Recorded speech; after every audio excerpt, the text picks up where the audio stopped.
سبحان الله والحمد لله ولا إله إلا الله والله أكبر. Bismillah, alhamdulillah, wa salatu wassalam rasulullah. The praises to Allah, the peace and the blessings be upon His last and final messenger. I'm Yusuf Estes, your host today here on The Deen Show, and we're talking about dealing with some of the harsh attacks against Islam and some of the harsh questions that people present. And we want to discuss that a little bit from the point of view of the Muslim who really hasn't studied Islam that much, but he knows basically, I'm a Muslim and I believe in Allah. We have something called the Quran.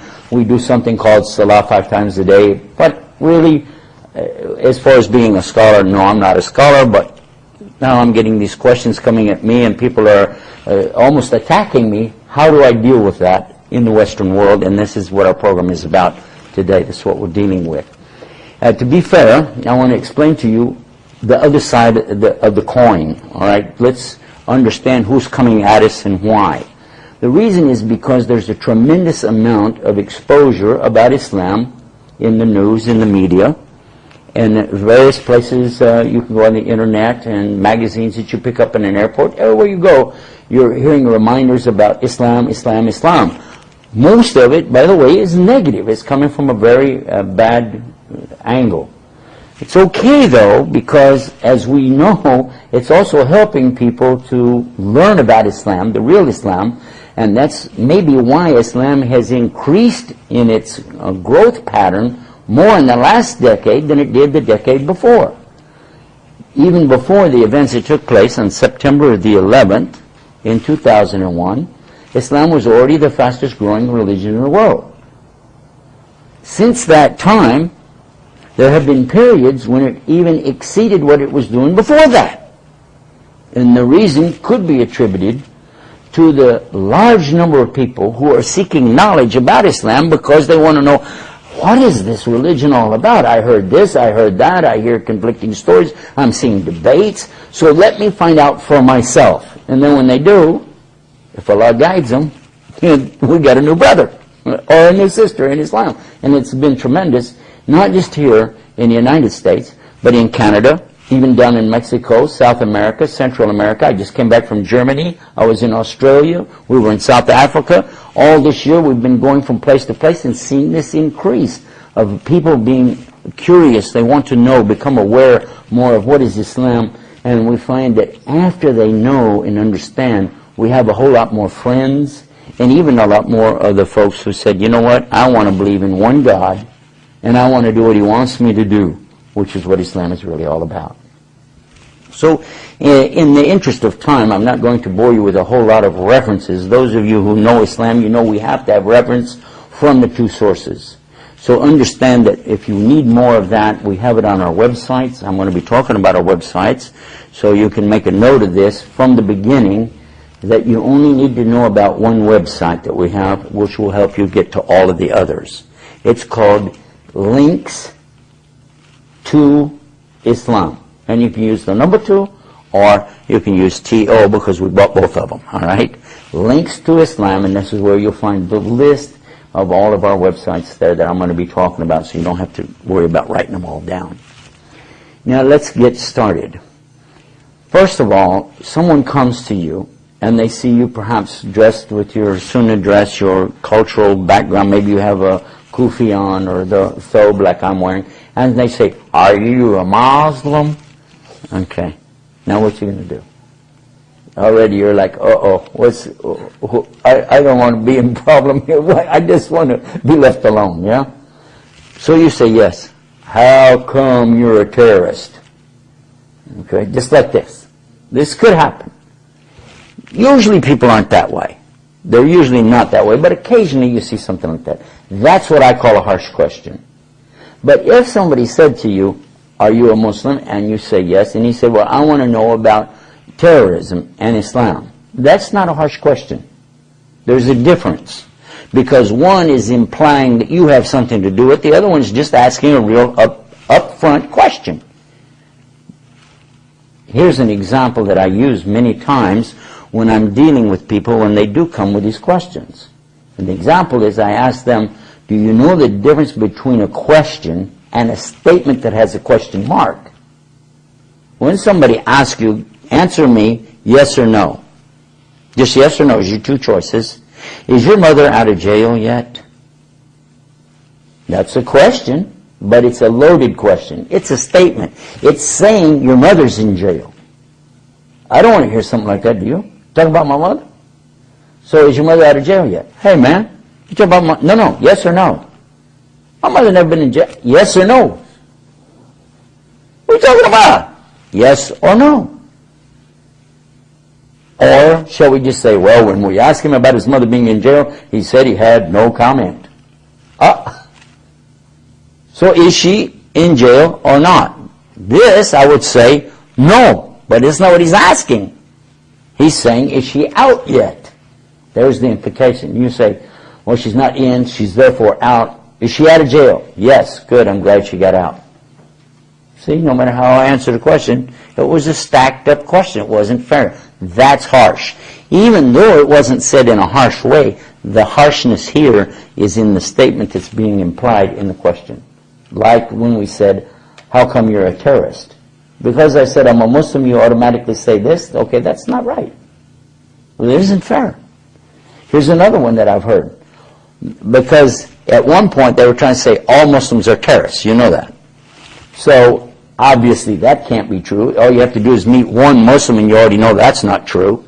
So then they came up with a new one and they said, well, not all Muslims are terrorists.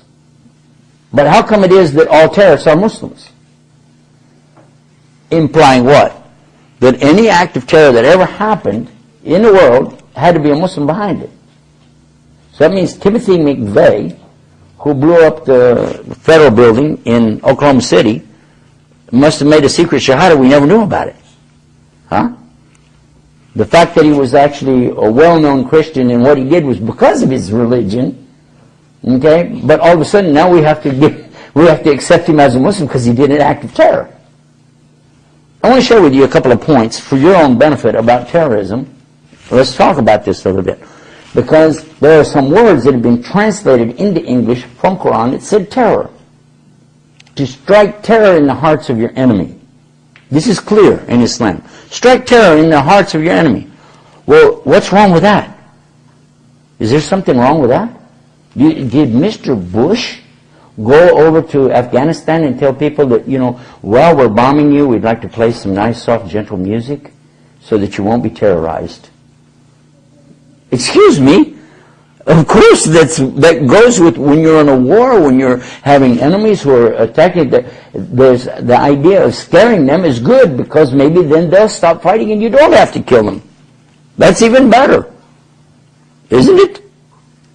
I mean, it doesn't make sense that you would have a war of flowers and roses. That doesn't make any sense. It really doesn't. Now, as far as this expression of using the word terror, it was actually used long before there were any Muslims, long before Islam comes, before Christianity is coming. And you can take this and go all the way back to the time of Moses. Are you familiar with the Bible? The first 5 books of the Bible are called the books of Moses, because they say he wrote them. But you can read the last one and figure out he didn't write it.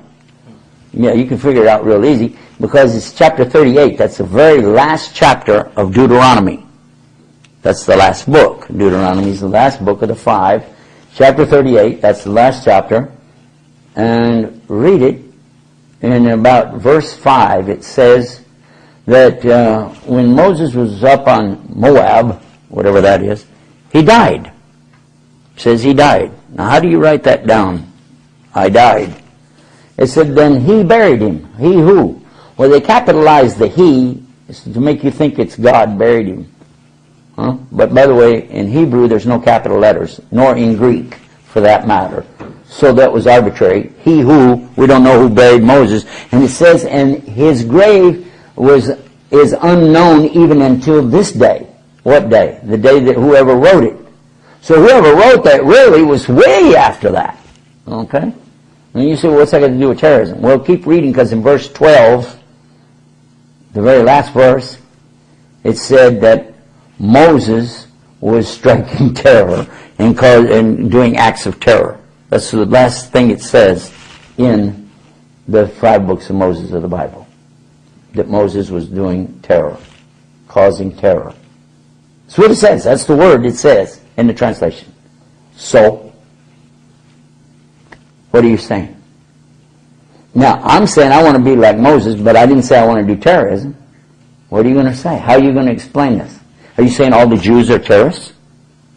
I will say this. Not all Jews are terrorists. But I won't go the other way and say all terrorists are Jews. Would you? Now, the fact that you brought it up like that, they go, huh? There's also a statement, by the way, of the great-grandfather of George W. Bush.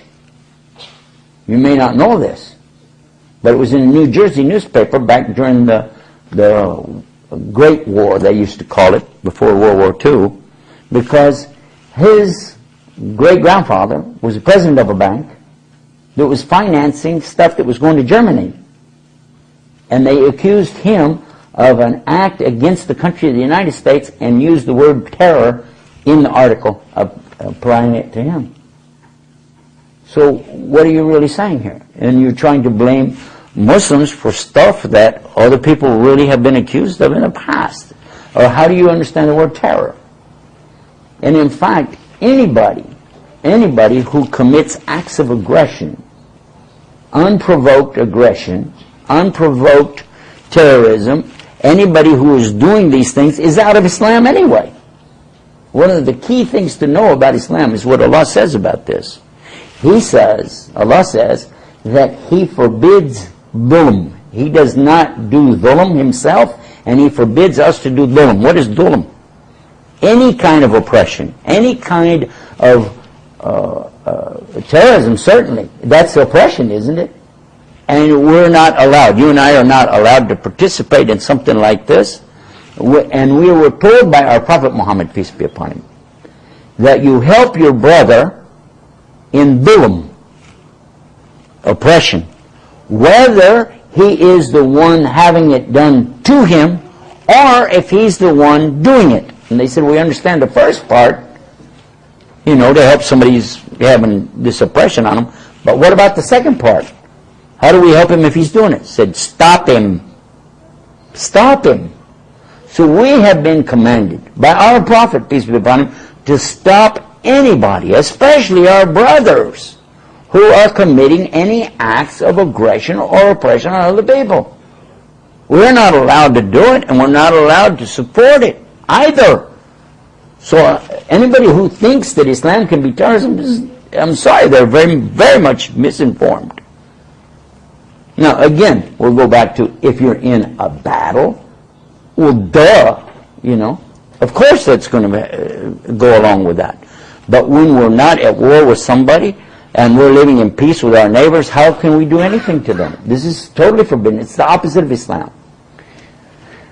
Let's share this with our non-Muslim viewers and friends who might be, paying close attention to my words right now and think, what does Christianity teach them? That you have to love your Lord and you have to love your neighbor. That's what they have in their book. This is in the book of Mark. You can read it in Mark chapter 12, verse 29. And they're asking Jesus, what is the greatest commandment? He says, to know, O Israel, because he was sent to the lost sheep, the tribe of Israel. Know, O Israel, the Lord your God is one Lord. First is to know God is what? One. Well, that's what we believe too, isn't it? Not two, not three, or four. One. Know, O Israel, the Lord your God is one Lord, and you have to love Him with all your heart, all your mind, and all your strength. And we'll understand that as well as not only love, but worship. Full dedication. We have to be totally dedicated to our Lord. We don't have to give this mind, heart, strength, body, all the rest of it. No, we just say abdi, ibadah, for Allah, and we get that. It all comes with one word in Arabic. And then it continues to say, and love your neighbor as yourself. Now we have in Islam a stronger thing. Not only we have to worship, love, and totally dedicate ourselves to our Lord, the one Lord, But we also have to prefer the needs of our brother over our own needs. So it's not as ourself, it's more than ourself. This is Islam. So we have two major religions here, basically saying the same thing, only as I already mentioned, both of these cases we're stronger. We're not just loving Allah, we're totally serving Him, we're slaves to Almighty Allah, and we're not just putting our brothers on our equal footing, we're putting our brothers on our head, above us, preferring their needs over our own. So how can either one of the two groups, Christianity or Muslims, how could either one of us be a part of terrorism? We couldn't be. This just doesn't work. So let us examine a little closer what's really going on in the world. You have people in their own countries who are fighting against what they consider to be oppression on them. This is what's happening. Now, whether they're right or wrong is not even the subject. I'm not into politics. I don't want to go there. But I'm telling you, these people who are doing what they're doing, they think they're right. Are they doing it in the name of their religion? They might. They might say they're doing it in the name of religion, but it doesn't change anything. If they're doing it for the sake of their God, if they're doing it for the sake of their country, if they're doing it for the sake of money, all of those things is in their head. Whether it's really for that or not, you have to understand what is the religion saying. You follow that? The religion of Islam is clear. And we know what it is. There's not two versions of Islam. There's only one. Now, those people who are going into those countries and attacking those people, what are they doing that for? This is actually something, I think, much more worth studying. What is the mentality of the one who can go into somebody else's country and attack them and kill them? Let's examine that. Not the one who's in his own country, because even a total atheist would stand up and fight if somebody's going to bulldoze down his house or come shooting his family. It has nothing to do with religion. But what about the one who's going out into the other places? And you've got to wonder about that. Now, this is no way supporting what's happened on 9/11. What I'm saying is not supporting what's happened in any place where there's been any acts of bombings and terrorism or anything. But what we're saying is to examine what really happens, number one, who really did it, number two, and number three, if you can, try to determine what was the motivator behind what they did. And you're not going to find that it's from the true teaching of Islam. Nor will you find that it's the true teaching of Christianity. Because true Christianity doesn't do that. Now, they may wear a cross. He may even paint a cross on his gun when he goes into somebody else's country and shoot him in the back or whatever he does. But that still doesn't mean that's what Christianity teaches him to do, does it? No. The same holds true for the Muslims. If you would like to know what's Islam, study Islam. If you'd like to know what's Christianity, study Christianity. But don't accept the actions of some people to represent the teachings of their particular book. Does that make sense? Human beings are all the same in that they make mistakes. We say, as Muslims, God never makes mistakes. Ever. God doesn't make mistakes. So if He is telling us something, and we're sure that He said it, or He's teaching it to us, there's no mistake in it. It's as simple as that.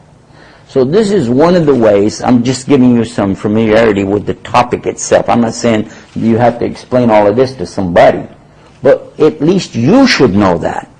You yourself should know that Islam does not permit us to do any acts of dhulm, oppression, aggression, or even, you can't even go up and slap somebody, can you? No, we can't even do that. That's forbidden in Islam. Unless what? Unless somebody has slapped you, you're allowed to go back and get just your rights only. But if you exceed it even a little bit, you're in trouble. Isn't that true? Yeah. So it's better to do what? And they have it in Christianity as well. It's better to forgive. Let it go. And on the day of judgment, you'll get yours. It'll be fair. True? And this is what we know. Let's talk about suicide bombers. That's another subject that comes up a lot. People ask you about suicide bombers. How do you deal with this subject? The minute they use the word suicide, it's very easy for you to answer the question, isn't it? Is suicide permitted in Islam? No. If anybody kills themselves, they die as a what? Not believer. Is it? If anybody takes their own life, use the word suicide, you just canceled it out. It's not a subject for us anymore. The same is true in Christianity. Whoever kills themselves is a disbeliever. They go to hell forever. Now, what about the one who will plant a bomb in a car and then he runs away and the bomb goes off and kills other people around there? If a single innocent person dies, and I'm going to assume they're all innocent until proven guilty, so anybody that dies as a result of that, this is what? And it's in chapter 5 of the Quran, isn't it? Doesn't it say in the Quran, whoever takes one innocent life, it's as though they killed what? All of humanity. But whoever saves innocent life, it's as though they did what? Saved all of humanity. So again, it's very clear. Islam is not only saying it's not right, it's against it and saying basically that's like the worst thing you could possibly do. Now we have commandments throughout the Quran forbidding us to take the innocent life. We even have it talking about one of the customs they had at the time of the Prophet ﷺ.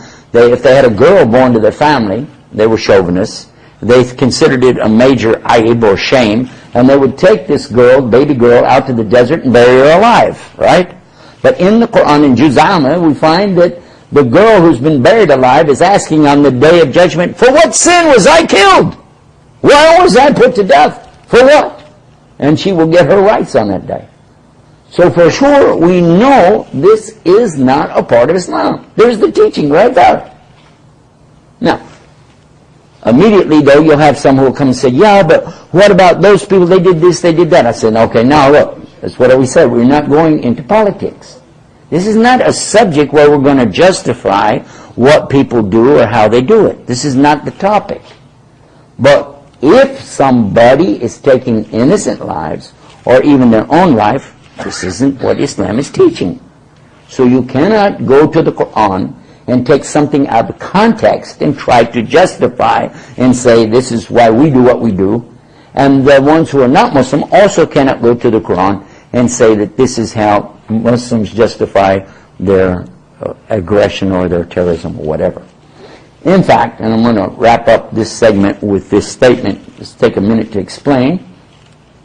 Some people, again trying to attack Islam, will say, oh, it says in your book to kill all the Jews and Christians. And you go, what? How many of you memorize the Quran? How many Hufaz of Quran? One? Any others? Two? Anybody else? Okay. By the way, Christians can't even memorize their book in the original language because they don't even know what it was in the original language.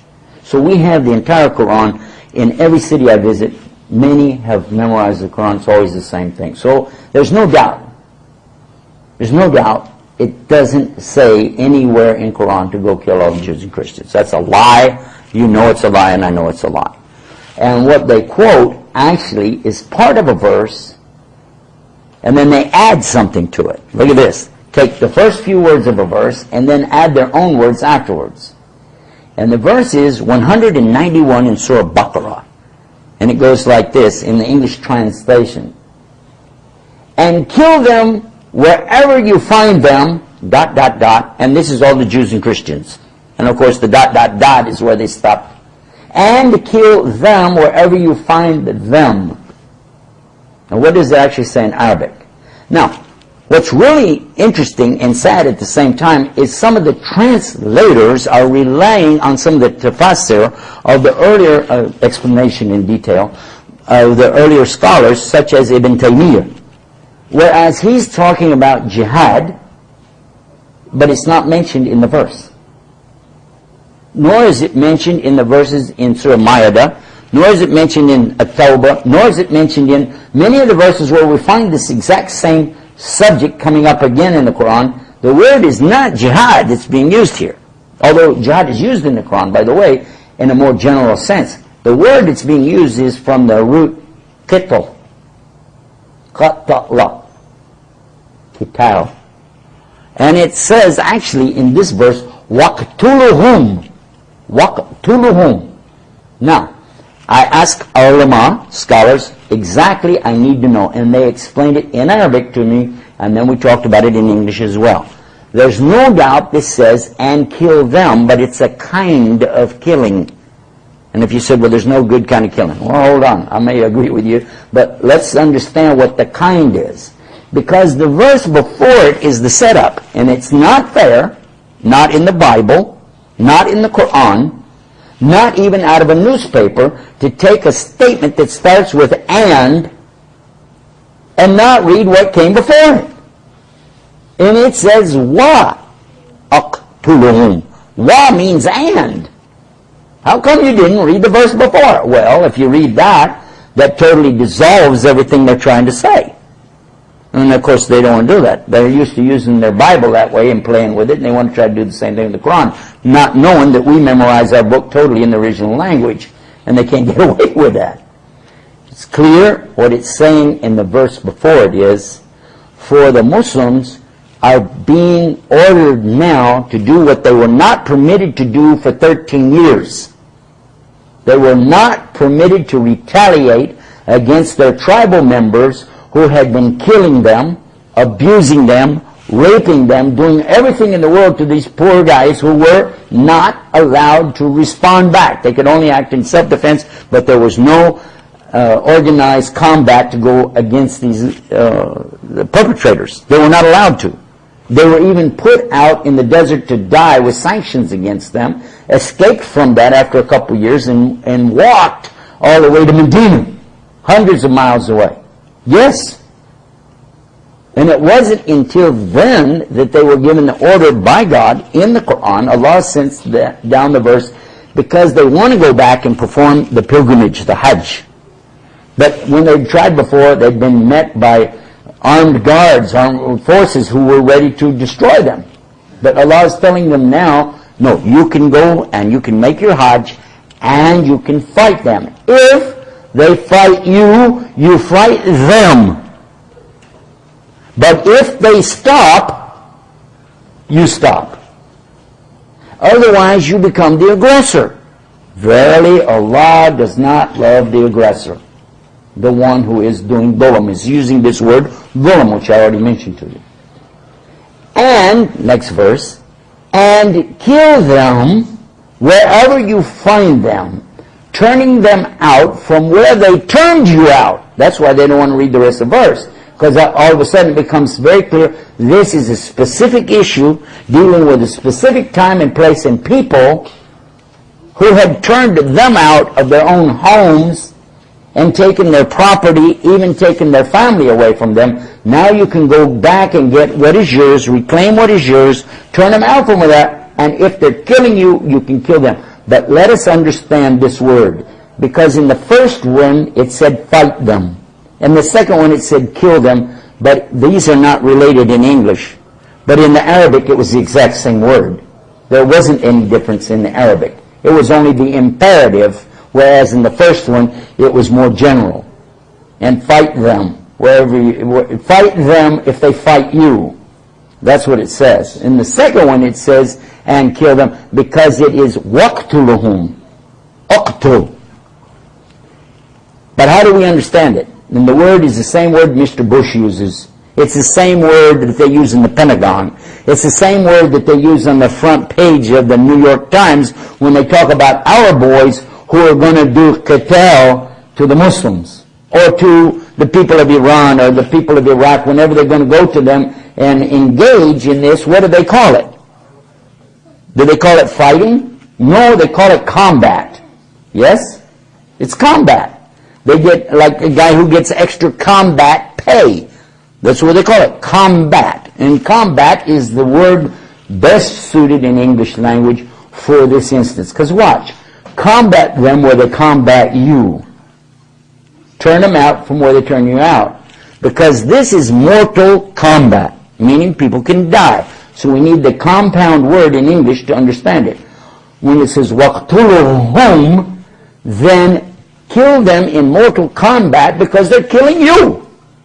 If it gets to that level, it's not just about, sword fighting here, playing around, target practice, it's serious stuff.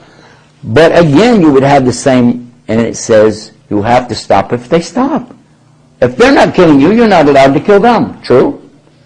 Keep reading now in verse 193, it gets even better. Again, they try to use this verse to say, spread Islam, even if you have to kill people, force them into Islam at the point of a sword. This is how they give their meaning from it. But it doesn't say that.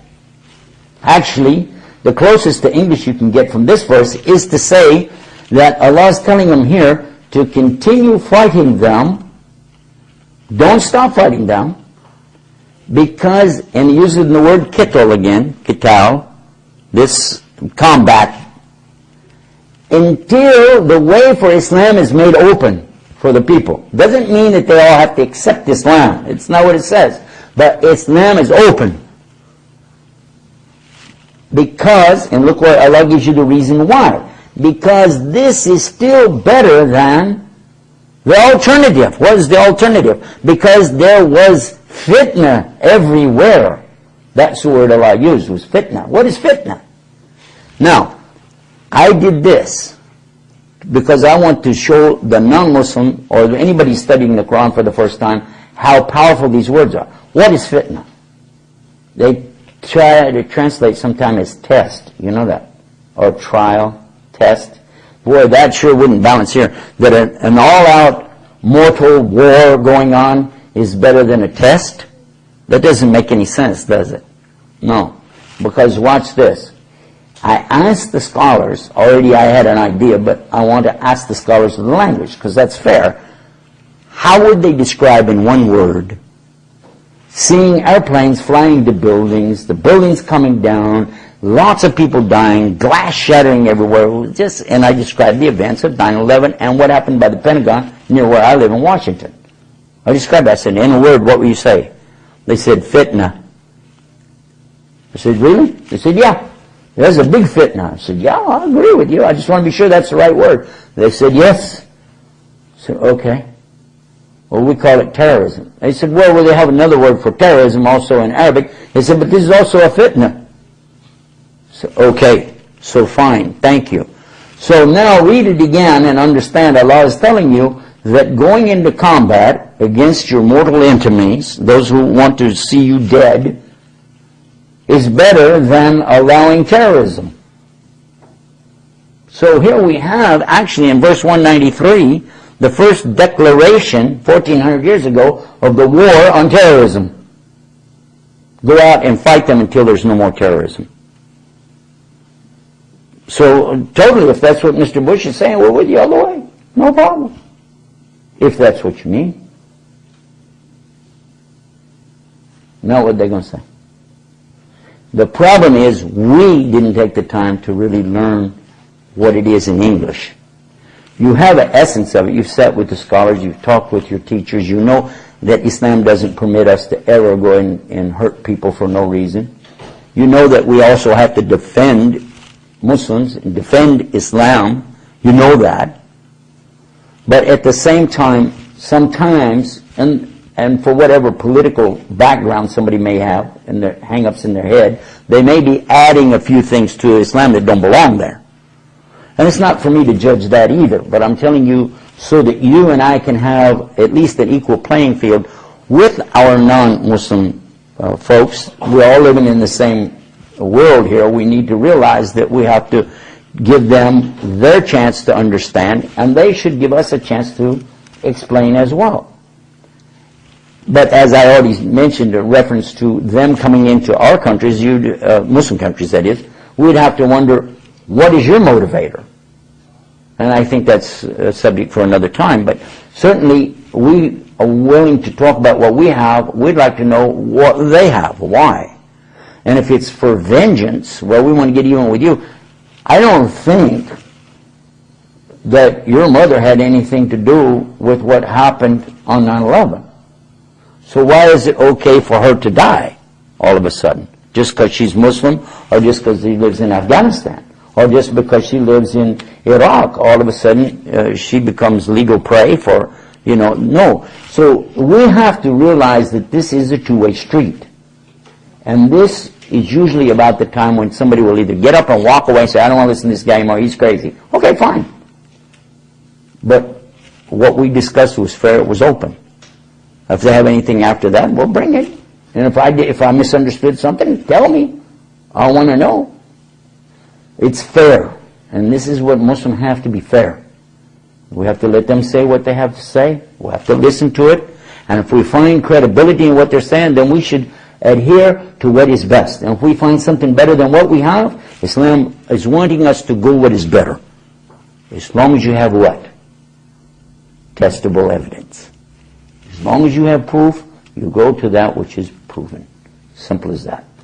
Alhamdulillah Rabbil Alameen, you're watching, of course, the Deen Show, and we're here talking about the subject of dealing with harsh questions and how we should respond, and more important, how we should not respond. We don't respond in kind. If people are attacking us, especially verbally, we have to respond kindly. I want to end this segment by mentioning this, and I think it's very important. When people come to me with these harsh things, I try to train myself, instead of responding in the same way that, hey, come, you Muslims are terrorists, okay? I respond this way. Smile, ibtisam, smile, and say, thank you for asking me about my religion, okay? And then you can go from there. And alhamdulillah, Rabbil Alameen, the praises to Allah subhanahu wa ta'ala, Ja'alana Muslimin, the one who made us as Muslim. Until next time, peace. Assalamu alaikum.